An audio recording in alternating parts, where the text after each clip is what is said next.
With Sam Howell now backing up Geno Smith, quarterback may not be a top priority in next month's draft for the Seahawks. But if a certain gunslinging lefty from the Pacific Northwest is there at pick 16, does that change the mindset for Ryan Grubb and company? We'll be breaking it down on a special Blue Friday edition of Locked On Seahawks. You are Locked On Seahawks, your daily Seattle Seahawks podcast. Part of the Locked On Podcast Network, your team every day.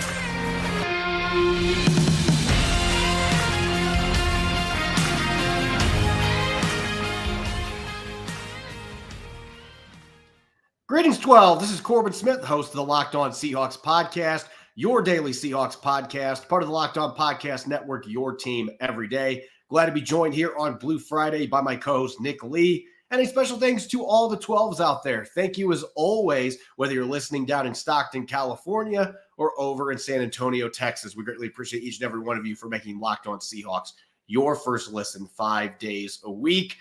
March Madness back underway with the Sweet 16 round taking place yesterday, and we have the final 4 games today. Keeping that in mind, we're going to go on to the next round of Sweet 16 in our Seahawks Alumni tournament, and we're going to be diving into some really fun matchups, including a pair of intriguing 3 versus 6 matchups that I know Nick and I are really excited to take a close look at. This episode is brought your way by FanDuel. Make every moment more right now. New customers get $200 in bonus bets with any winning $5 bet. That's $200 if your bet wins. Visit FanDuel.com/lockedon to get started. Now for your lead story here on our Blue Friday edition of Locked On Seahawks. Less than 2 weeks ago, the Seahawks added to their quarterback room by acquiring Sam Howell from the Commanders in what ultimately was just a draft pick swap, sending 3rd and 5th round picks for this year's draft to the Commanders and getting a 4th and 6th round pick plus Howell in return, replacing Drew Lock on the depth chart. Only 23 years old, John Schneider made it clear on Tuesday at the NFL annual meetings that Howell has an opportunity to be a starter again down the line. Now, whether that's going to be in Seattle or not, that remains to be seen. But certainly an exciting addition in the quarterback room that a lot of people think takes them out of the running to draft a quarterback. But, Nick, there is still one player out there that it would make too much sense for the Seahawks if he is there. And I think at this point, pick number 16 is probably where you would have to take Michael Penix Jr. coming out of Washington with what he did at Washington's Pro Day yesterday. The numbers he put up, how he elevated the Huskies to national title contender in his 2 years there. And oh, by the way, his offensive coordinator from Washington is now doing the same job for the Seahawks. I guess the big question here is, even with Sam Howell being brought in as the backup for Geno Smith, if Michael Penix Jr. is there at number 16, or even if the Seahawks trade down a few spots and he's still available, is he somebody that you think should be a top consideration for that pick, even with Sam Howell being added?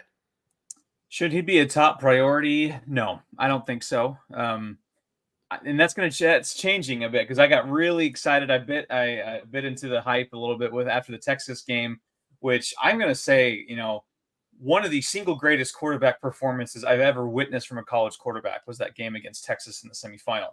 But the Sam Howell trade, I know John Schneider he didn't come out and say just because we traded for Sam Howell, we're not going to look at quarterback in the draft.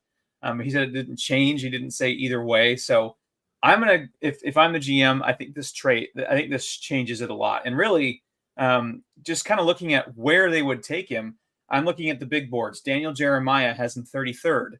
Penix. Pro Football Focus has him 46th. ESPN has a mock out right now where he's going 47th to the Giants. So early day 2. The problem is the Seahawks have 2 picks in the first 101 picks, and none between 16 and 81. That is a huge, huge gap.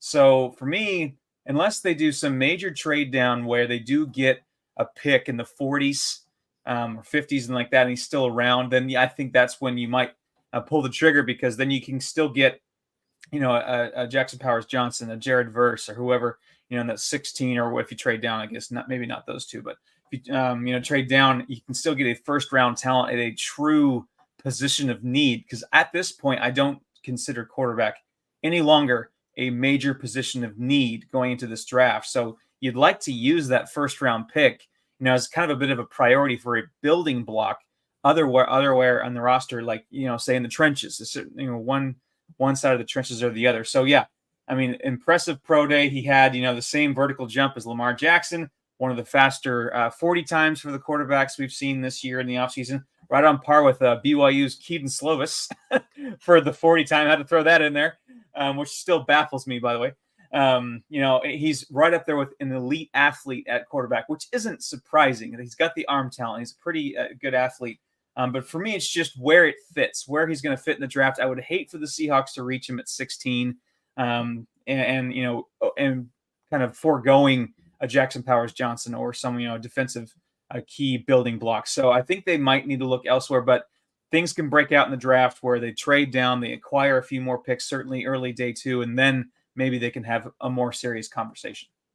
I will be surprised after the performance that Michael Penix Jr. put on at the Combine and at Washington's Pro Day if he is not picked in the first round. I expect that he is going to get nabbed in those first 32 selections. I wasn't quite as confident on that before the Combine, and I know that it's just running, but it was the passing stuff, which it just confirms the talent we're talking about here. He has as good of an arm as any quarterback in this draft class, and so I don't think he's going to sneak into those top 4 quarterbacks. I think that has been cemented, but I could see 5 quarterbacks going in the first 20 picks. And so that bears out from a Seahawks perspective. And I know that this is going to open some wounds up for some Seahawks fans because Joel Klatt recently was, I believe he was on KJR or actually it was Seattle Sports 710. He was on there with Brock Heward, and he was discussing the quarterback situation, basically said, you don't have a quarterback on your roster that you can win a championship with. That was his opinion. So John Schneider and Mike McDonald, they've got to be asking themselves the same question right now, Nick. Do you think you have a quarterback on the roster that you can win a championship with? Because if the answer is no, or even if the answer is I'm not sure, if you are looking at a guy like a Michael Penix Jr., who just elevated Washington back into national title contender status, was a Heisman finalist 2 years in a row, big-time throwing arm, and oh, by the way, you have his play caller on your coaching staff now. If you don't think that that quarterback is on your roster and you think that Penix could have that kind of upside, then I think you have to consider it there. That being said, this is a football team that I don't give a, just bluntly, I don't give a damn who your quarterback is with the offensive line situation the Seattle Seahawks have right now. You're not winning a championship with the offensive line that the Seahawks have. And this is a really good line class. On one hand, you can say, well, that means I might be able to get somebody that's a quality starter on day 2, but you have 1 pick on day 2, and it's pick 81. There's going to be a ton of guys go off the board between Seattle's first and third round pick. And so I think that it would be malpractice unless you are just truly convinced Michael Penix Jr. is the guy that can take you to that next level and be a contender. You don't feel like the 2 quarterbacks in your roster can do that. Unless that's the case, why would you pass up on Jackson Powers Johnson or Graham Barton, who the more film I watch, the more excited I am. Oh, by the way, he ran a 4.8 40-yard dash at over 300 pounds. The guy is a freak athlete. He is nasty. Those 2 players, Troy Fatanu, can play guard at the next level. There are a couple other tackles in this class that could easily slide inside and be all-pro caliber guards. I mean, it is a loaded draft class. So why would you not take advantage of that? Or if you're going to go on defense, I know that they just re-signed Leonard Williams. They've got Jared Reed for 1 more year. But if Jerzon Newton from Illinois is available, bring him back with Devin Witherspoon and reunite him and make those guys building blocks. I mean, there are so many different options here in the trenches that the Seahawks could consider that unless, Nick, this is just my opinion, unless you are truly convinced, hey, we're not winning a title with Geno Smith, we're not winning a title with Sam Howell, we need a quarterback that we think we can win a title with. If you think Michael Penix Jr. is that guy, then obviously you could pull the trigger. But I would think that it's not going to be one of the top priorities after landing Howell a few weeks ago. Yeah, I was blowing the horn pretty hard for Michael Penix to Seattle most of this offseason until the Sam Howell trade. Now, you got 2 years of Sam Howell. We mentioned how young he is. He's younger than a lot of these guys coming out, including Michael Penix. If they trade for Sam Howell with those picks, and then they take Michael Penix in the first round, like, what are we doing here? It's that soccer and like, what are we doing? Because it'll be hard as a fan to see the plan. Now, maybe they might have one in the front office, like you mentioned. Maybe they truly think Michael Penix can get him over the edge. But then why do they trade for Sam Howell? What do they see in that? And so a lot of questions arise. So I do see a world where Michael Penix is on the Seahawks roster. They do draft him somehow, but it's really hard for me to visualize it with, especially, like I mentioned, picks 16 and 81. That's all you got in the first 100 so picks. And you're going to use one of those on a quarterback after you just traded for a quarterback that's younger than him? I don't know. That doesn't make a ton of sense to me. I do love Michael Penix. I can see him being really successful in the NFL, but just how the Seahawks' offseason is broke out with those lack of early draft picks, it'd be really tough for me.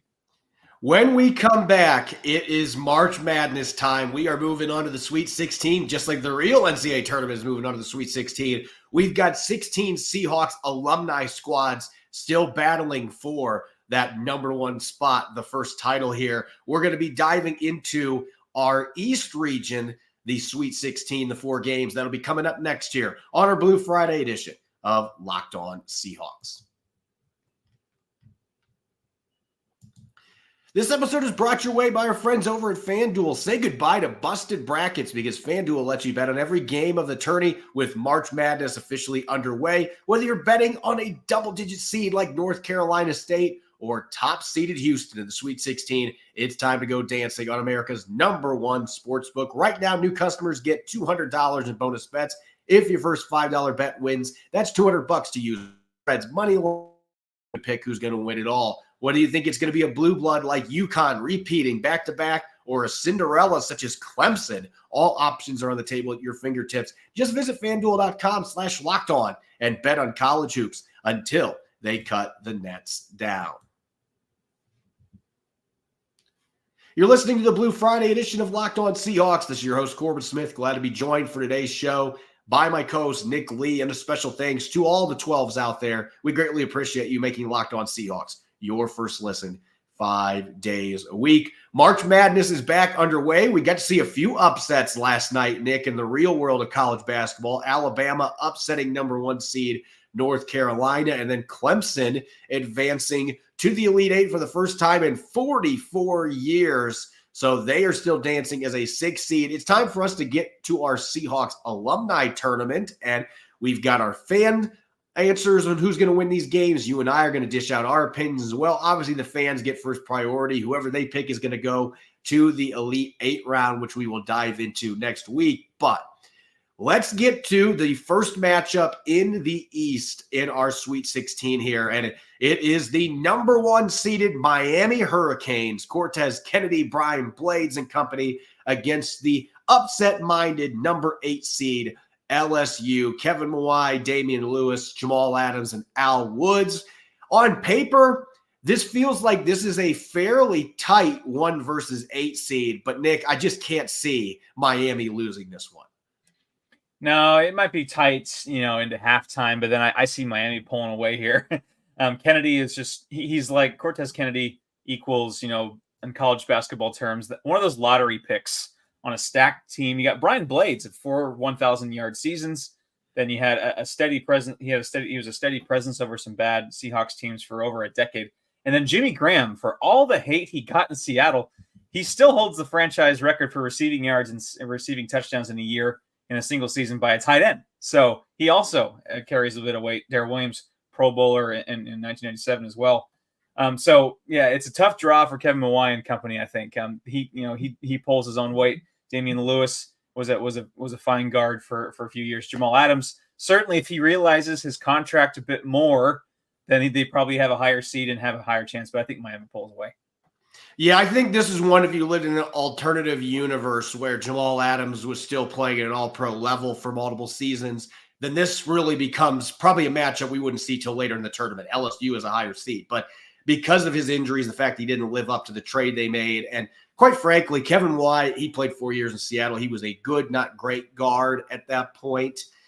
I just don't see this being a matchup that is going to be overly close after you get midway through the second half. And our fans agree, Miami getting 74% of the vote. So the Hurricanes are still dancing, going on to the Elite Eight. Our next matchup in the East region, This is one of the ones I am extremely excited to dive into because I think this is a toss-up. Number 4 seed, NC State against number 5 seed, Washington. You've got two of the best quarterbacks in franchise history. At least Warren Moon made a Pro Bowl in his 2 years with the Seahawks. Russell Wilson, Warren Moon. You've got Corn Robinson, Jermaine Kearse, J.R. Sweezy, and Blair Bush.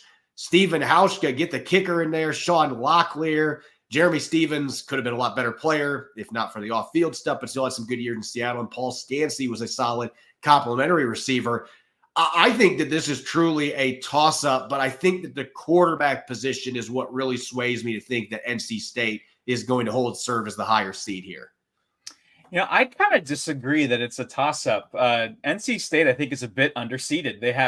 They're entering this tournament perhaps feeling a little disrespected by the committee. And they're going to lay waste to whoever they find in their way. Now, again, UW certainly has the local flavor, the local influence, which maybe they in the bracket, how it breaks out, they're playing in like the, Seattle or Spokane region, where the Seattle fans are heavy. But you got the greatest quarterback in Seahawks history. You have the starting offensive lineman and kicker for the Super Bowl winning team. A 1,200-yard receiver in there as well. That's a pretty solid 4 seed for NC State. And obviously, Russell Wilson tips. I know we've had the stuff with Russell Wilson the last couple of years, but you still cannot deny the greatest quarterback in franchise history, winning Super Bowl quarterback, carries a ton of weight. I think this is a not blowout, but a decent 10 to 15 point victory. I'm not sure it's not as. I'm not as agreeing that it's a coin flip like you do. I guess my opinion, I think Blair Bush is the better offensive lineman compared to J.R. Sweezy. He just played on teams that weren't quite as good. Blair Bush was a really good offensive lineman in the league, one of the better centers in franchise history.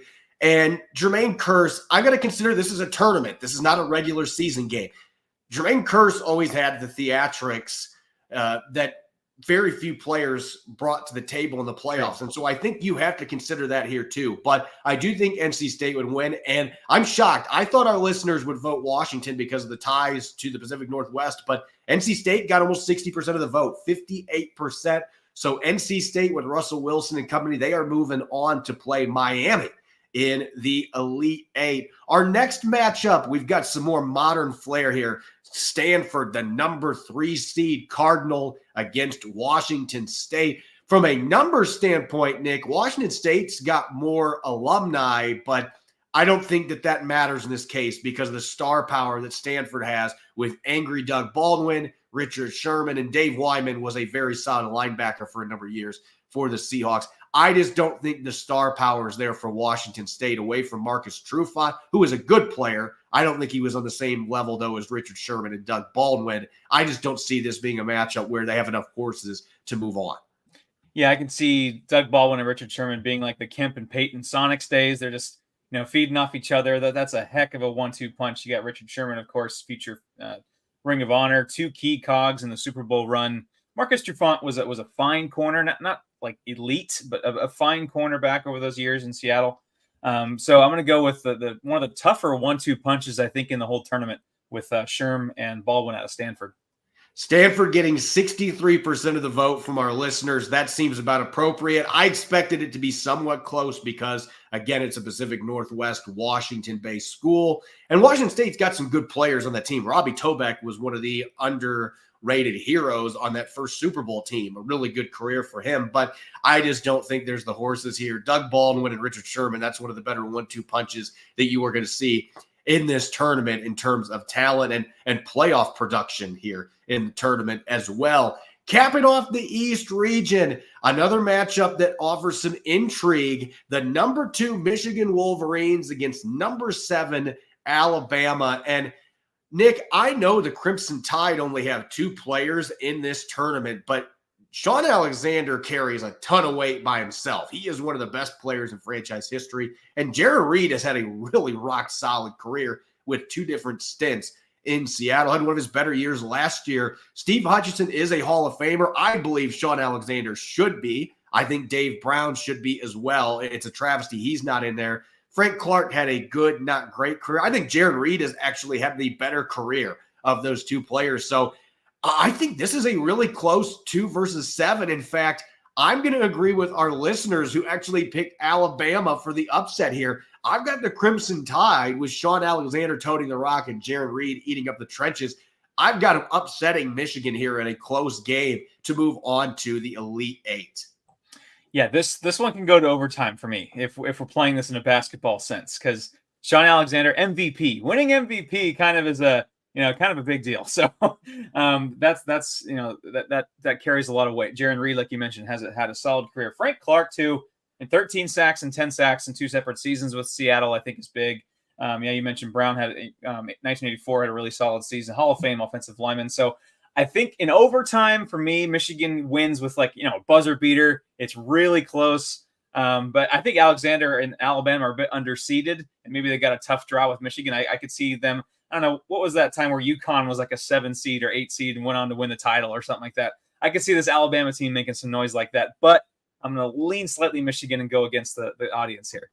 Well, me and the listeners, the 2 groups there, we overrule you, Mr. Lee. So Alabama is going to be moving on. They are going to the Elite Eight. That is our biggest upset that we've had so far in this round. Up next, we are going to transition over to the West region. We've got 4 more games in our Seahawks Alumni Sweet 16. We'll be diving into those matchups up next here on our Blue Friday edition of Locked On Seahawks.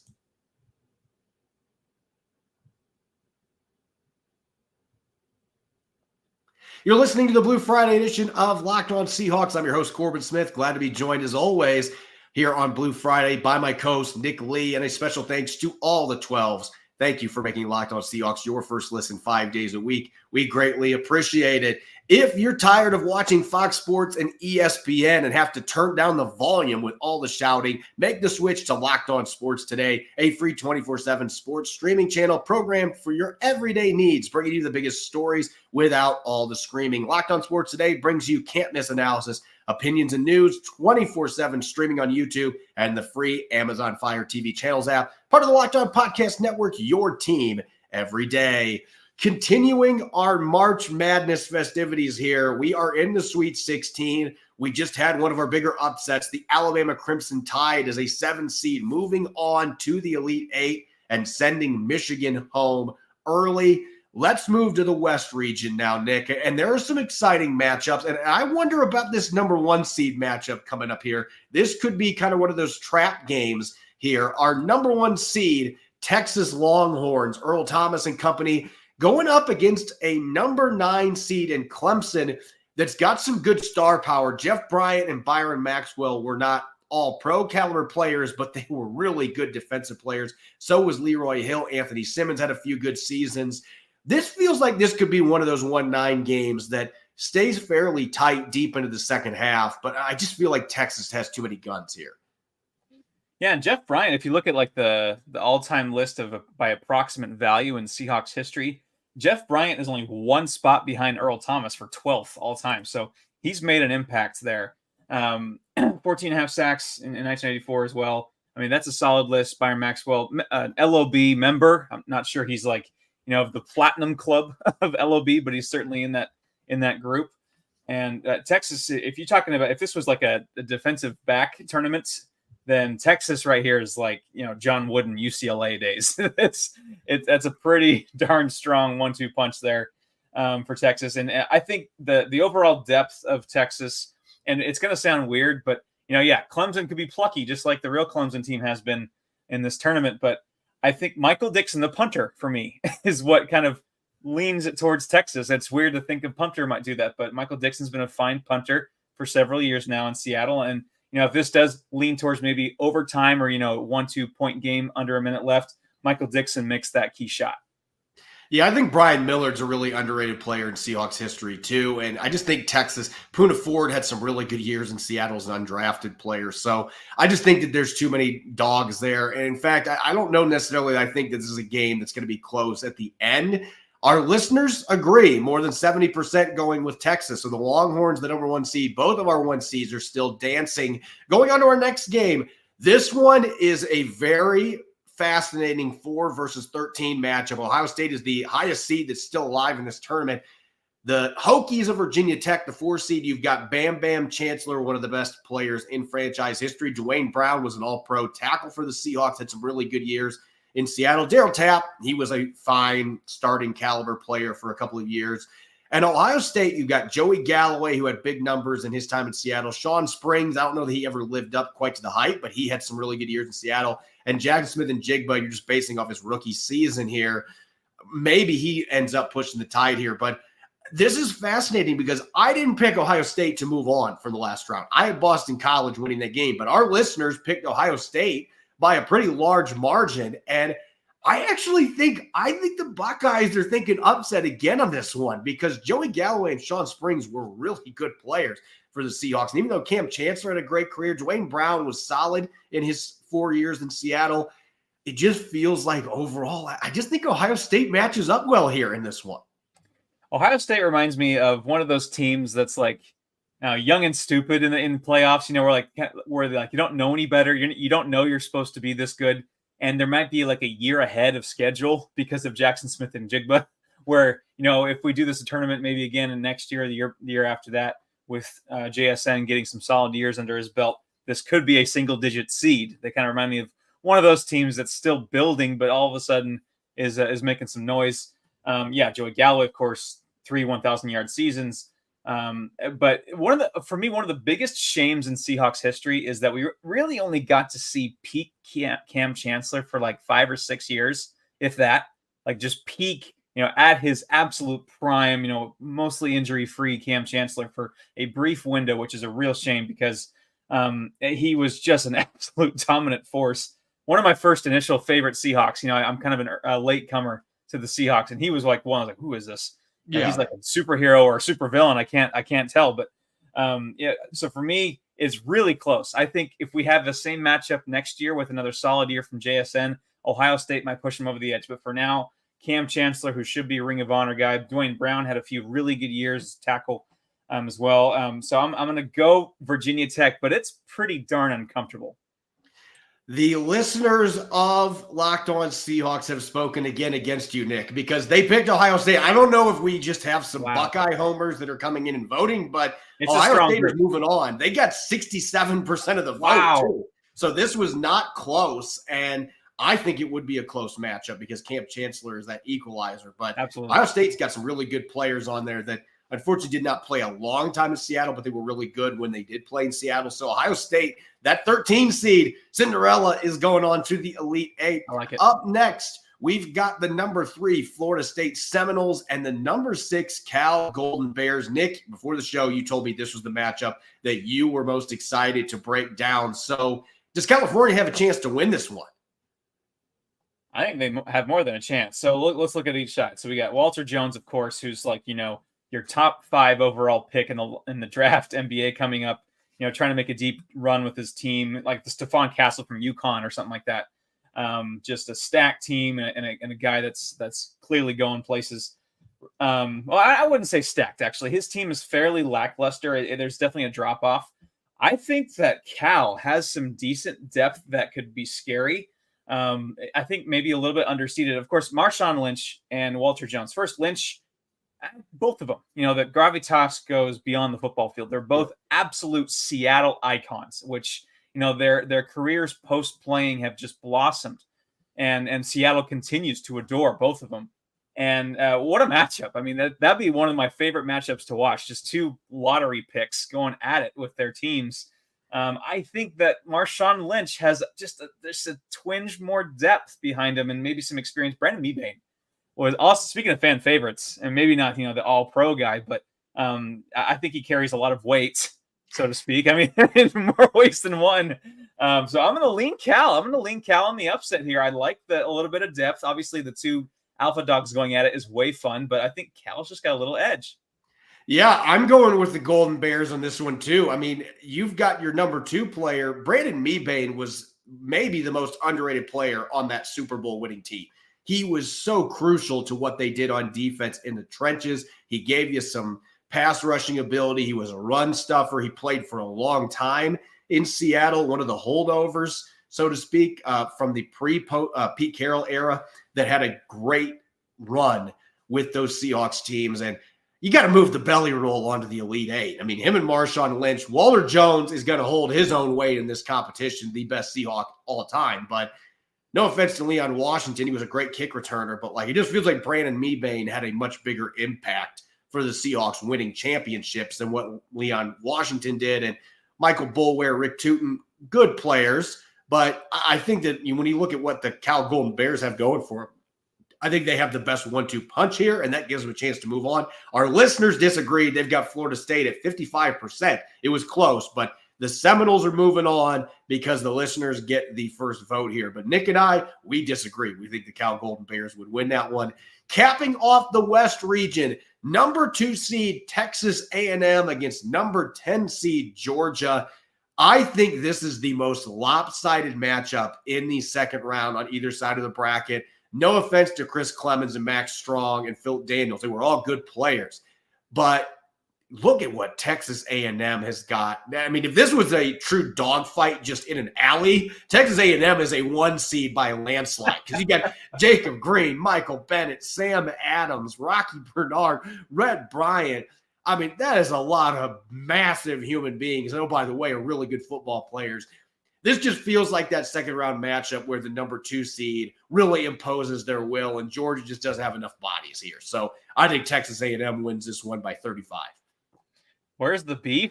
The beef is in College Station, Texas, apparently. My goodness, what is in the water in Texas A&M? I agree. Chris Clemens, he had, 3 straight years of 11 sacks. Max Strong had an all-pro season, kind of an unsung solid player too. But yeah, that list of just defensive linemen that are coming out of the Aggies of Texas A&M that headed to Seattle. Jacob Green, 12 years in Seattle, 6 seasons of 12+ sacks. You got Michael Bennett, 3 seasons of 7.5 sacks. Sam Adams didn't really hit his stride till he left Seattle, but still had a decent career. Bryant, one of the unsung heroes of the early, or the early 2010s, Seahawks solid runs into the Super Bowl. Bernard, 8.5 sacks in 2005. I mean, they should be a 1 seed, and it's hard to, just with how the bracket broke out, but that's a very solid team. I'm sorry, Georgia. This is probably a blowout.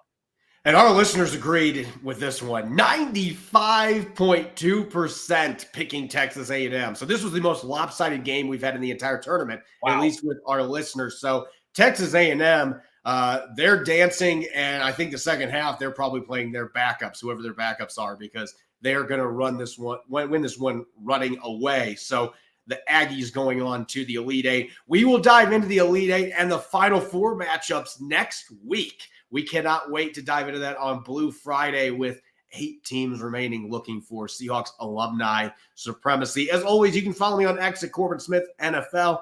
You can follow Nick at NickLee51. Make sure to subscribe to Locked On Seahawks on YouTube and wherever you listen to your podcast to make sure you don't miss a single episode. Coming up, we'll be diving into Mock Draft Monday. We'll look at the latest expert drafts out there. Hopefully some 2- and 3-round editions that we can dive into some prospects. We'll take a close look. You won't want to miss it. Enjoy your weekend, and thanks for listening in. Go Hawks.